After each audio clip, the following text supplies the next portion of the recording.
اور ابن ماجہ کی جو پیشین گوئی ہے وہ اور بھی زیادہ دہشتناک ہے.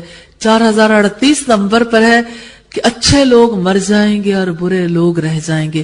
حضرت ابو ہریرہ سے روایت رسول اللہ نے فرمایا تم صاف کیے جاؤ گے جیسا کہ کھجور صاف کی جاتی ہے بری کھجوروں سے، یعنی جیسے اچھی کھجوریں الگ کر لی جاتی ہیں، بری کھجوریں نکال دی جاتی ہیں، ایسے ہی اچھے لوگ مر جائیں گے اور برے لوگ باقی رہ جائیں گے.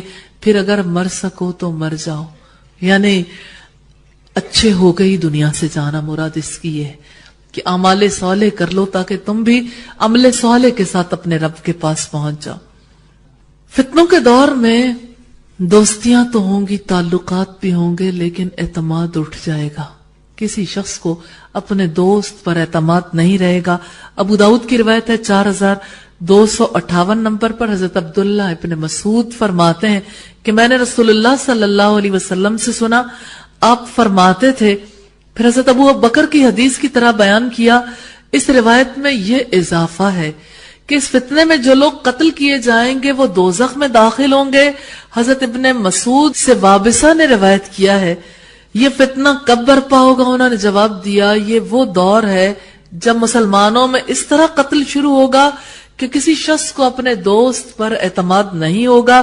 میں نے کہا اگر اس دور میں بالفرض میں موجود رہوں تو آپ مجھے کیا مشورہ دیتے ہیں؟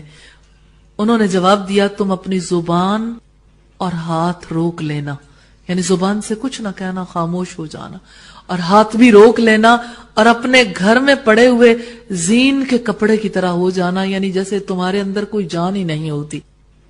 جب حضرت عثمان غنی شہید کیے گئے تو اچانک میرے دل میں یہ خیال گزرا ہو سکتا ہے یہ وہی فتنہ ہو جس کے بارے میں ابن مسعود نے بتایا.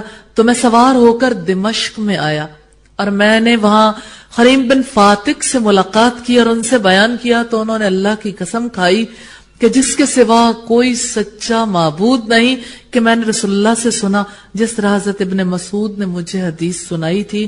ابو داؤد کی روایت ہے 4258 نمبر پر.